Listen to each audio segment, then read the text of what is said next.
శంకరం శంకరాచార్యం కేశవం బాదరాయణం సూత్ర భాష్య కృతవందే భగవంతో పునఃపున. ఈరోజు ఇక్కడికి రావడం నాకు చాలా సంతోషంగా ఉంది. చంద్రశేఖర్ ఒక 10 సార్లు మా ఆస్థాన పండితుడికి ఫోన్ చేసి స్వామివారు ఎలాగైనా రావాలి రావాలి రావాలంటూ ఎట్టి పరిస్థితుల్లోనే నేను వెళ్ళడం కుదరదు అని చెప్పమన్నాను. నిజానికి ఎందుకంటే నేను నన్ను ఎప్పుడు చూస్తూ ఉంటాను టీవీలోనూ మీడియాలో. నిరంతరం పోరాడుతున్న పీఠం ఏదైనా ఉంది అంటే ఆంధ్రాలో విశాఖ శ్రీ శారదా పీఠం మాత్రమే. హిందూ సమాజం కోసం, హిందూ దేవాలయాల కోసం, హిందువుల యొక్క పవిత్రమైన క్షేత్రాల కోసం మాట్లాడే ఏకైక పీఠం శారదా పీఠం.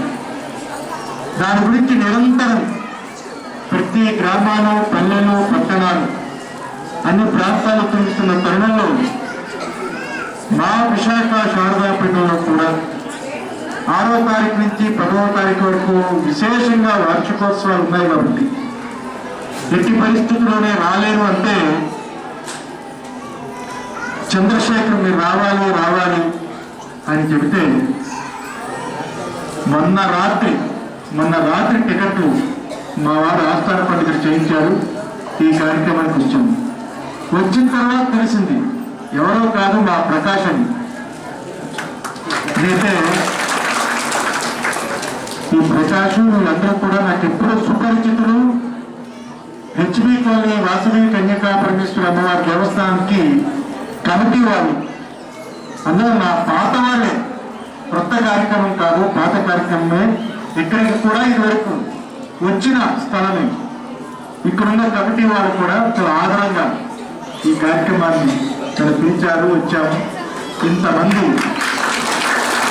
వైశ్యులు ఈరోజు అమ్మవారి యొక్క ఆత్మార్పణ పుణ్యమే ఆ రోజు. ఈరోజు అలాంటి రోజున ఇక్కడ ఒక యజ్ఞం కావించి 365 ఇటుపక్క ఏమంటారు లేదు, శ్రీలింగం అంటారా? ఇటుపక్క ఏమంటారు? అది 365 లింగాలు పెట్టాం. ఇక్కడ మహాంగా శాస్త్రమా?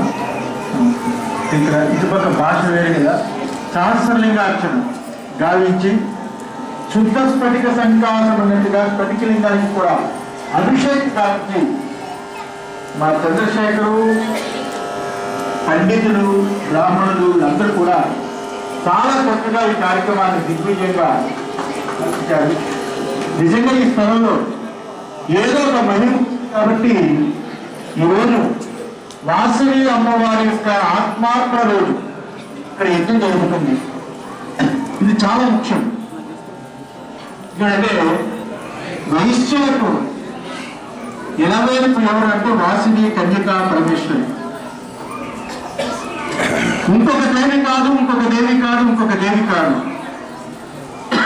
ఈరోజు యావత్తు భారతదేశంలోని వైశ్యుల పెద్ద వ్యాపారాలలో,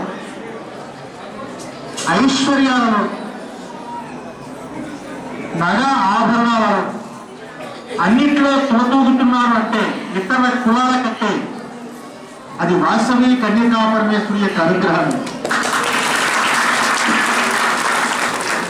ఇతర కులాలకి ఇలా కులదేవత లేదు. గ్రామ దేవతనే కులదేవతగా ఇతర కులాలు తీసుకున్నాయి తప్ప ఒక పరాశక్తి ఈ కులానికి మాత్రమే నేను దేవతగా అవతరిస్తామని ఒక కన్యకా పరమేశ్వరి, వాసవి కన్యకా పరమేశ్వరి అవతరించిందంటే నిజంగా వైశ్యుడి యొక్క కులానికి అదృష్టము, భాగ్యం. ఈరోజు మన రాష్ట్రంలోనే కాదు భారతదేశంలో అగ్రకులాలు బాగా దయానీయమైన పరిస్థితిలో దిగజారిపోయాయి. ఆర్థికంగా కానీ, చదువుల్లో కానీ, ఉద్యోగాల్లో కానీ, అన్నిట్లో. కానీ ఏ కులం అగ్రకులాలు దిగజారిపోతున్నా అమ్మ యొక్క వాసవి కన్యకా పరమేశ్వరి యొక్క అనుగ్రహం చేత వైశ్యులు మాత్రము వ్యాపారాల్లో రాణిస్తున్నారు, కుటుంబాలు అభివృద్ధి చెందుతున్నాయి. అమ్మ యొక్క అనుగ్రహం ఉంది కాబట్టి ఒక్క వైశ్యుల యొక్క కులం రక్షించబడుతుంది. ఈ కాలంలో భారతదేశంలో అగ్రకులాలన్నీ కూడా దిగజారిపోతున్నాయి. ఒక్క వైశ్యుల కులం ఆ తల్లి అనుగ్రహం ఉంది కాబట్టి ఎంత అదృష్టవంతులో వైశ్యులు. ఒక తల్లి, ఒక పరాశక్తి ఆకాశం నుండి, ఆ దివి నుండి భూమికి దిగి వచ్చి ఈ కులం కోసం అనుగ్రహించడానికి అమ్మవారు అవతరించిందంటే మీ అదృష్టం. నా అదృష్టం ఏమిటి అంటే ఆంధ్రాలో 1, 2 పీఠాలు ఉన్నాయి. ఎన్నో పీఠాలు అని ఈ మధ్య పీఠాలు ఎక్కువైపోయాయి, గురువులు ఎక్కువైపోయారు, చాలా రాష్ట్రంలో బరువుగా తయారయ్యారు. కానీ రాష్ట్రంలో 2 పీఠాలు, పుష్పగిరి పీఠం, విశాఖ శ్రీ శారదా పీఠం 2. నేను విశాఖ శారదా పీఠాధిపతిగా అటు ఇచ్చాపురం నుంచి ఇటు తెలంగాణ వరకు నా చేతుల మీదుగా అయిన వాసవి కన్యకా పరమేశ్వరి యొక్క ప్రతిష్టలు ఎక్కడ జరగలేదు. అది నా అదృష్టం. సిద్ధా రాఘవరావు గారిని ప్రకాశం జిల్లా చెరుకుర్తి అద్భుతమైన కోట్లాది విలువ గల దేవాలయం కడితే మొత్తం ప్రతిష్ట, ప్రతి సంవత్సరం కుంభాభిషేకం, అమ్మవారికి సమస్తము చేసేది నేనే. ఇక్కడ హెచ్బి కోలేలో అమ్మవారి దేవాలయం, చాలా ప్రాంతాలు అమ్మవారి దేవాలయాలకి, వాసవి కన్యకా పరమేశ్వరి దేవాలయం ప్రతిష్ట, కుంభాభిషేకాలు, వీటికి అదే నాకు ఎక్కువ. నిజంగా వైశ్యత్వంతో విశాఖ శ్రీ శారదా పీఠానికి ఉన్నంత అనుబంధం అంతా కాదు. ఆ దృష్టి కూడా ఆలోచించి చంద్రశేఖర్ ఇచ్చారు. అందులో నేనంటే అత్యంత ప్రీతైన కులము. తప్పకుండా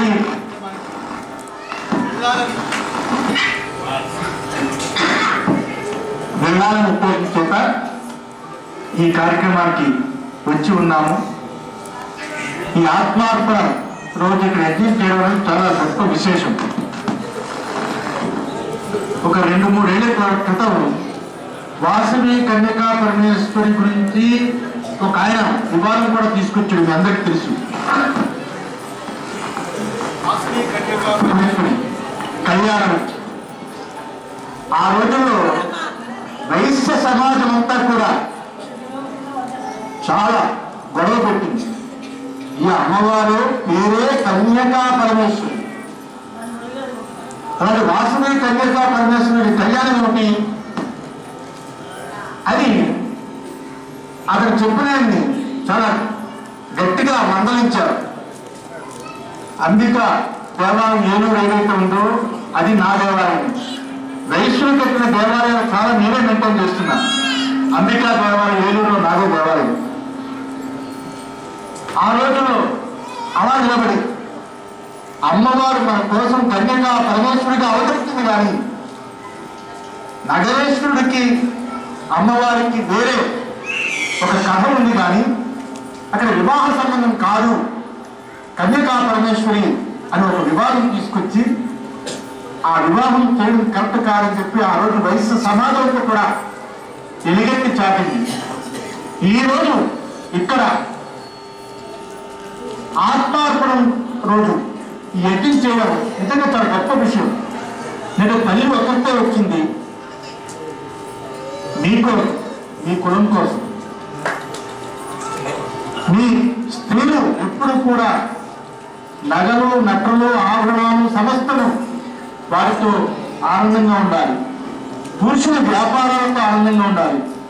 ఇతరులకి ఈరోజు ఎక్కడైనా ఒక డొనేషన్ కావాలి అంటే వైశ్యులు ఉన్నారు కాబట్టి కొన్ని గుళ్ళు తయారవుతున్నాయి, సత్రాలు తయారవుతున్నాయి, దేవాలయాలు తయారవుతున్నాయి. వాళ్ళు ఇచ్చే డొనేషన్ వల్లే ఎన్నెన్నో దేవాలయాలు, ఎన్నెన్నో కట్టడాలు కలుగుతున్నాయి. ఇచ్చే దాతలు వాళ్ళ దగ్గర ఉండాలి. డబ్బు ఉన్నప్పుడు దానం చేయగలం. అందరూ అమ్మవారు వాళ్ళు అనుగ్రహిస్తుంది కాబట్టి 4 కులాలలో ప్రధానమైన 4 కులాలు వైశ్యుడి యొక్క కులం ద్వారా ఎన్నో దాన ధర్మాలు జరుగుతున్నాయి కాబట్టి ఈరోజు హిందూ ఆధ్యాత్మిక వ్యవస్థ నిలబడి ఉన్నది. ఇది పచ్చి నిజం. ఏదో మీ దగ్గరికి వచ్చాను చెప్పడం కాదు, ఇది లోకం సహజం, లోకంలో ఉన్న మాట ఇది. అలాంటి లక్ష్మీపుత్రులు వాసవి కన్యకా పరమేశ్వరి యొక్క అనుగ్రహాన్ని పొందిన వాళ్ళు ఈరోజు ఇక్కడ ఇంత అత్యద్భుతమైన కార్యక్రమాన్ని, అమ్మవారి యొక్క ఆత్మార్పణ దినాన్ని ఈరోజు పిలిచి నా చేతుల ద్వారా ఈరోజు ఈ కార్యక్రమం జరిపించడం చాలా సంతోషము. ప్రకాష్ గారితో పాటు ఉన్న కుటుంబం, ఆ కమిటీ ఎవరైతే ఉన్నారో కమిటీ వారికి అందరికీ కూడా ప్రత్యేకమైన ఆశీర్వచనాలు తెలియజేస్తున్నాను. చంద్రశేఖర్ ఈ కార్యక్రమాన్ని పిలిచి ఇంతమంది జనాలతో అత్యద్భుతమైన కార్యక్రమం పిలిచినందుకు అతనికి, ఇక్కడున్న పండితులకి అందరికీ కూడా భగవంతుడి యొక్క కృప కటాక్ష వీక్షణాలు పరిపూర్ణంగా ఉండాలని ఆశీర్వదిస్తూ ముగిస్తున్నాను.